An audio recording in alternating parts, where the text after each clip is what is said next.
बारिश के इस मौसम में अमेज़न और इसकी ट्रिब्यूटरी का इलाका 3 गुना बढ़कर 3000 वर्ग किलोमीटर के बराबर हो जाएगा। पानी के वध स्तर से तट सिकुड़ चुके फिशिंग ग्राउंड फिर से गुलजार हो जाते हैं और यहाँ जमकर दावत उड़ाते हैं। किंगफिशर को एक बार फिर से बड़े साइज की मछली की दावत उड़ाने को मिल रही है। हर साल होने वाली इस बारिश की वजह से वो इलाके भर जाएंगे जो पिछले 6 महीने से स्नाइप्स और आइबीस की जन्नत बने हुए थे। जगह छी जाने वाले माइग्रेट यहाँ से रवाना हो जाएंगे।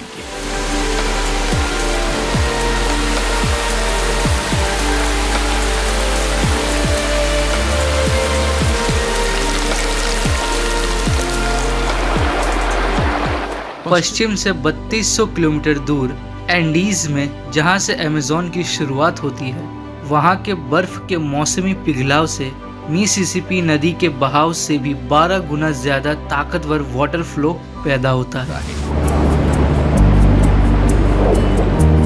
नदी इतनी चौड़ी हो जाएगी कि समुद्र में जाने वाले शिप इस नदी की पूरी लंबाई के 2/3 हिस्से तक जमीन की तरफ जा पाएंगे।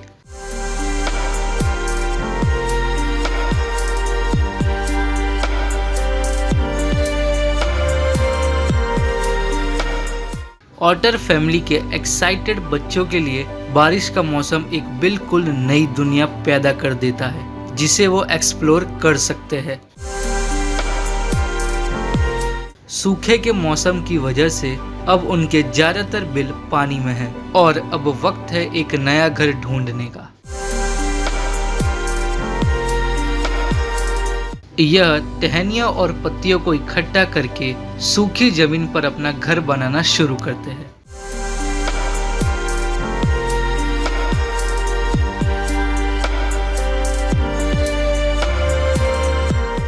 ऑटर्स अपने पूंछ के निचले हिस्से में मौजूद सेंट ग्लास के जरिए अपने इलाके की मार्किंग करते हैं। ये अपने पैरों से इस स्मेल को जमीन पर मलते हैं।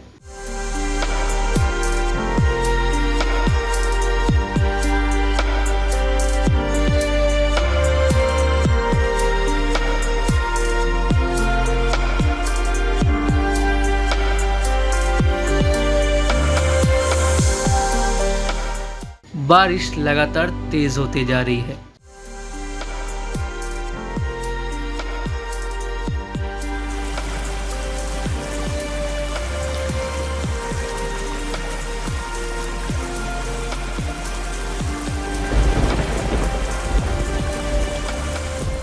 यह जीव नवंबर से फरवरी तक 4 महीने तक होने वाली लगातार बारिश को लेंगे।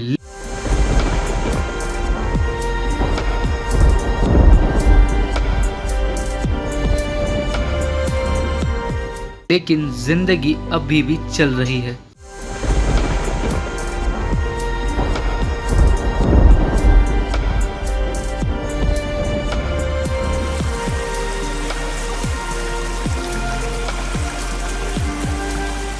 लेकिन पानी का लेवल फिर भी बढ़ता रहता है। पिघली हुई बर्फ दूर दराज एंडीज के नीचे पानी की शक्ल में उतरती रहती है। पानी रेन फॉरेस्ट के 1 लाख स्क्वायर किलोमीटर हिस्से को निकल जाता है।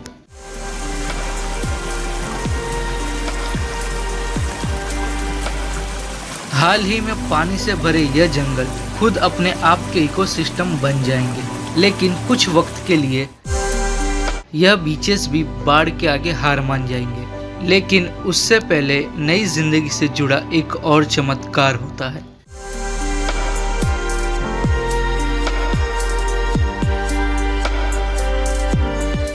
जायंट टर्टल्स को इस रेतीले किनारे से विदा होते हुए 50 दिन बीत चुके हैं और अब उनके अंडों से बच्चे निकलने लगते हैं। ज्यादातर कछुओं की तरह इनका सेक्स भी इनके इंक्यूबेशन वाले टेम्परेचर से ही तय होता है।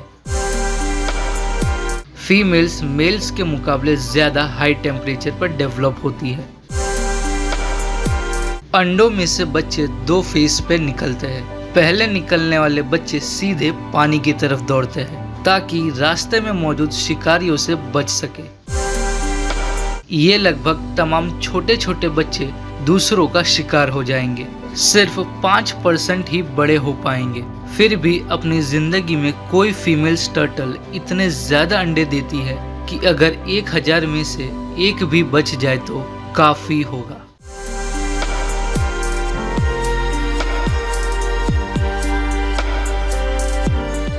बाढ़ का यह पानी मेन चैनल से 10 किलोमीटर दूर तक जंगल को निगल जाता है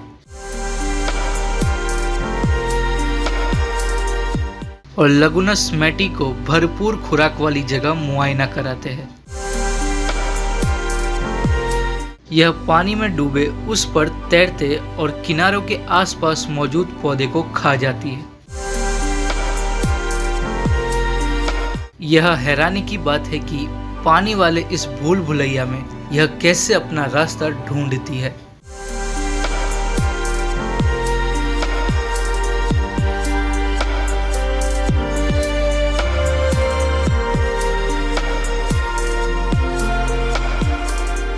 इसकी आंखें ज्यादा तेज नहीं होती और कान भी छोटे होते हैं, मगर फिर भी यह बहुत ही अच्छे ढंग से नेविगेट कर पाती है। पानी की भरमार वाले इस दौर में मैटी फिर से अपने फैट रिजर्व को बनाती है। इन्हें रोजाना 45 किलोग्राम तक पौधों को खाना होता है। इनके पास खाने के अलावा बाकी किसी काम के लिए वक्त नहीं होता।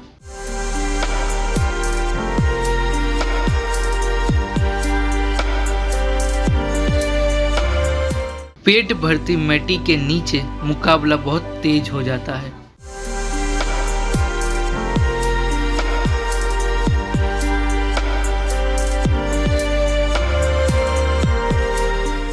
हाल ही में पानी से भरे जंगल में खुराक ढूंढने के लिए बहुत सारी मछलियां आ जाती है। इनमें से हर एक की अपनी खास और पसंदीदा खुराक होती है।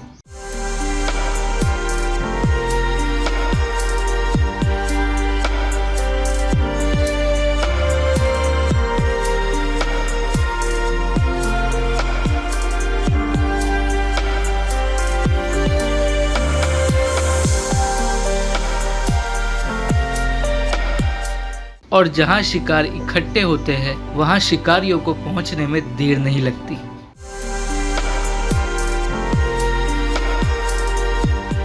माटा माटा बड़ी आसानी से धोखा देने वाली अपनी तकनीकों का फायदा उठाता है। अचानक अपने मुंह को खोलकर यह पास में से गुजरती हुई मछलियों को अंदर खींचने लायक वैक्यूम को पैदा कर लेता है। माटा माटा चबा नहीं सकता, इसीलिए यह अपने शिकार को पूरा ही निगल जाता है।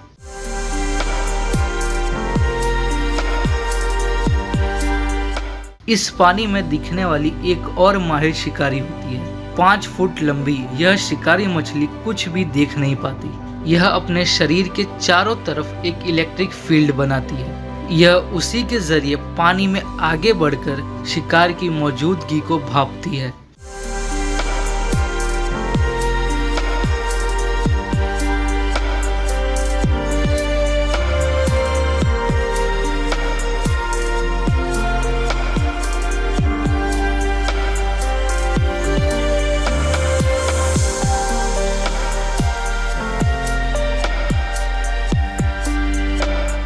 शिकार का पता चल जाने पर ईल घरों में आने वाली वोल्टेज से 5 गुना ज्यादा करंट पैदा करती है। इससे एक ही झटके में शिकार सुन पड़ जाता है और ईल उसे खा जाती है।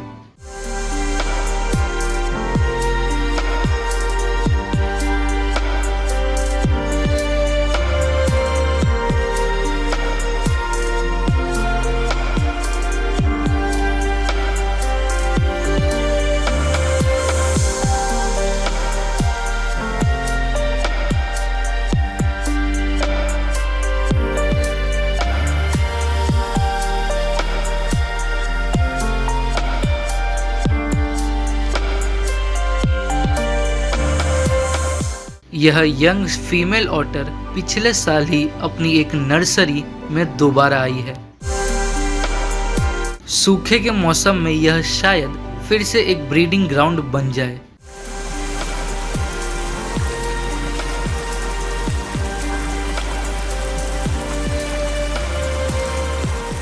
इसकी बायोलॉजिकल क्लोन लगातार चल रही है।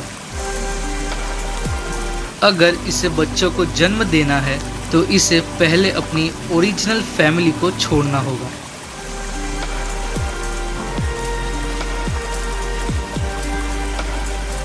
इसके सामने दो रास्ते हैं, या तो ब्रीडिंग के फायदे उठाए या फिर अकेले जिंदगी बिताने के खतरे।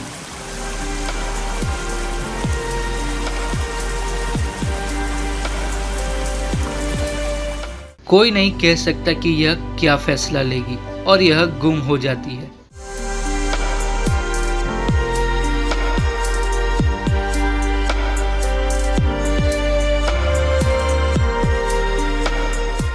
पानी के ऊपर धरती फिर से नया रूप ले रही है। पेड़ों में फूल और फल आने लगे हैं।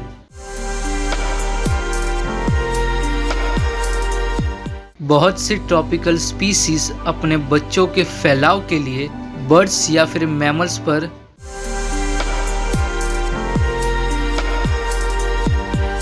करती पानी से भरी इस जंगल में पेड़ एक अजीब सी क्रू के साथ तालमेल करते हैं।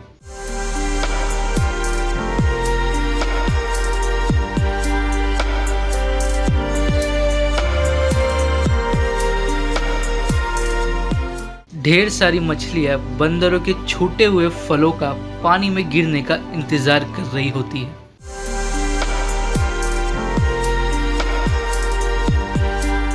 फलों को खाने वाली मछलियों की 200 से भी ज्यादा स्पीसीज पानी से भरे इस जंगल में खुराक लेने और बच्चों को जन्म देने आ जाती है। यह फल के गूदे देने वाले हिस्से को खा जाती है, लेकिन बीज बिल्कुल सही सलामत इनके पेट से बाहर निकल जाता है। तो मछलियां फल वाले उन पेड़ों से शायद कई किलोमीटर दूर पहुंच चुकी होती है। इस गजोड़ से दोनों का फायदा होता है। मछलियों का पेट भरता है और पेड़ों से बीज दूर दूर तक फैल जाते हैं।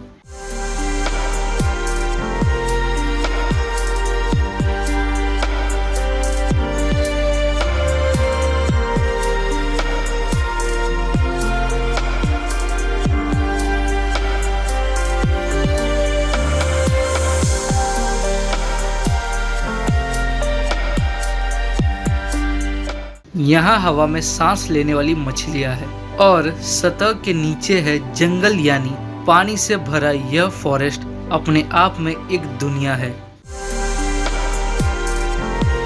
इस दुनिया में पानी और जमीन पर रहने वाले जीव साथ साथ रहते हैं, एक दूसरे पर निर्भर करते हैं।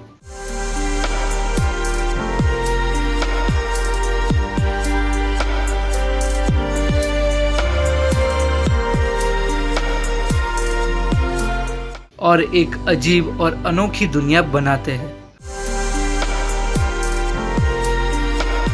और इस दुनिया का नाम है अमेज़ोनिया।